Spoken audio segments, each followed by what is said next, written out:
Everyone calls empathy a gift, but the truth is, it can also destroy you. Because when you feel everything, you start to lose yourself. Most people think empathy is love, a sacred ability to understand others. But there's a point where empathy crosses a line, where it stops connecting you and starts consuming you. It happens quietly. You absorb someone's sadness, their anxiety, their anger, until you can't tell what's yours anymore, until every room you walk into feels heavier than the last. Empathy is beautiful, but without boundaries, it becomes a slow kind of self-erasure. This isn't about kindness, it's about survival, and the truth few people talk about, the dark side of empathy. Empathy doesn't begin as drowning, it begins as listening. A child who learns to notice everything, the sigh before a storm, the silence that means danger, the look that says, something's wrong. Before they even have words, they learn to scan the room like weather, to read every small shift in tone, every flicker of disappointment, every unspoken need. For some children, this becomes love. For others, it becomes survival. Because when love depends on your ability to soothe, you start believing your safety depends on other people's moods. When peace means keeping everyone else calm, you stop learning what calm even feels like inside yourself. The child who grows up in that world doesn't learn boundaries. They learn hyper-attunement. They learn that their worth is measured in how much they can carry. Years later, that same nervous system still listens for storms. Only now, the storms live in other people's emotions. You sense pain before it's spoken. You flinch when others hurt. You apologize when you've done nothing wrong. People call it intuition. They call it sensitivity. They call it being an empath. But for many, it's the echo of a nervous system that never stops scanning for danger. Empathy became your armor, a way to predict who might leave, who might break, who might turn cold. It became the way you controlled chaos. Because if you could understand everyone, if you could feel what they felt, maybe nothing would fall apart again. But here's the truth. No one tells you. That kind of empathy isn't peace. It's hypervigilance, dressed as love. And the more you use it, the less you know where you end, and the rest of the world begins. This is how empathy turns into exhaustion. When feeling for others becomes a reflex, not a choice. When every interaction leaves you tired, not connected. When compassion starts to feel like debt. That's when empathy stops being beautiful and starts becoming a burden. There comes a point when empathy stops connecting you and starts consuming you. You feel other people's emotions as if they were your own. Their sadness, their fear, their disappointment, all of it runs through your body until your own emotions start to fade. You can't tell what's yours anymore. You start apologizing for things you didn't do, fixing problems that were never yours to solve, absorbing pain that no one even asked you to carry. At first, it feels noble. It feels loving. But underneath, something else begins to grow. A quiet resentment, a fatigue that no amount of rest can touch. Your empathy turns into a kind of gravity, pulling you down toward everyone else's suffering. You listen for hours, comfort endlessly, try to hold every broken piece together. But when the room empties, you realize you've become the one in pieces. This is the cost no one talks about. Empathy without limits slowly becomes self-erasure. You don't burn out all at once. You fade, one "it's okay" at a time, one swallowed emotion after another. You start smiling when you want to cry. You say, "Don't worry about me," when you're falling apart. And the world applauds you for being so understanding, so selfless, so kind. But selflessness is not the same as love. It's what happens when love forgets itself. Every empath eventually reaches a breaking point, not because they stop caring, but because they've cared themselves out of existence.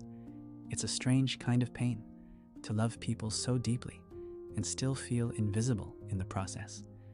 That's what happens when empathy becomes your identity instead of your gift.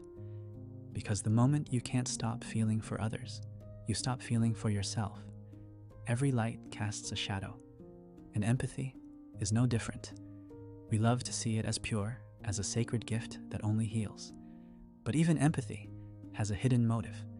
Sometimes we don't feel for others just to connect. We feel to stay safe. Because if you can sense what everyone feels, you can prepare. You can soften your tone, adjust your words, anticipate their moods, and maybe avoid rejection, conflict, or loss. What looks like compassion on the surface can sometimes be a quiet attempt to control chaos. Not to manipulate, but to survive.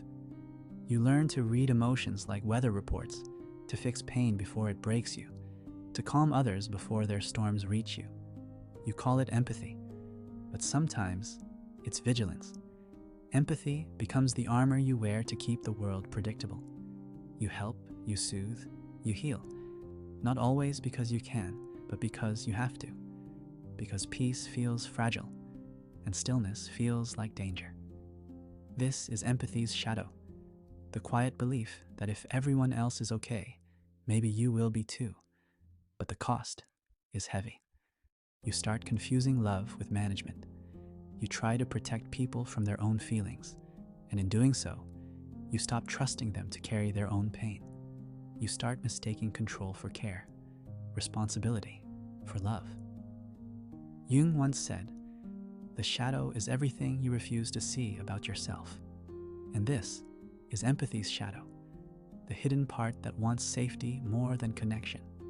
It doesn't make you cruel, it makes you human. Because when you grow up in a world where emotions were unpredictable, you learn to regulate the world so it won't hurt you again. But love that's born from fear is never free. It binds both people, the empath and the one they're trying to save. The more you try to protect everyone, the more you lose the one person you were meant to protect, yourself. True empathy doesn't rescue, it doesn't control, it witnesses. It allows others to break and heal in their own way. And maybe that's the hardest truth, that real compassion begins the moment you stop trying to manage the pain of others, and finally allow yourself to feel your own. There comes a moment when the exhaustion becomes undeniable, when you realize that feeling everything isn't love anymore, it's depletion. You can't keep saving people by losing yourself. You can't keep giving from a well that's already dry. The truth is, boundaries are not walls, they are doors. And every door has two sides, one that opens with care and one that closes with wisdom. For the empath, setting boundaries feels wrong at first. It feels like selfishness or guilt, because you were taught that good people never say no, that kindness means always being available. But none of that is true. You can still care deeply without carrying what isn't yours. You can still listen without absorbing. That's what real empathy looks like. Not merging, not rescuing, but witnessing. When you learn to include yourself in your own compassion, your empathy changes shape. It becomes lighter, truer, alive again. It's no longer an open wound.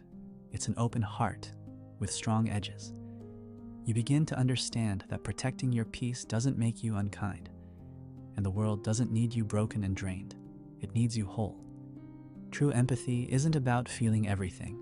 It's about seeing clearly and loving without losing sight of yourself. It's the quiet strength to witness pain without becoming it. The courage to say, I care, but I also matter. Because real empathy doesn't drown you. It deepens you. It teaches you that compassion and boundaries are not opposites. They're the same act, done in two directions.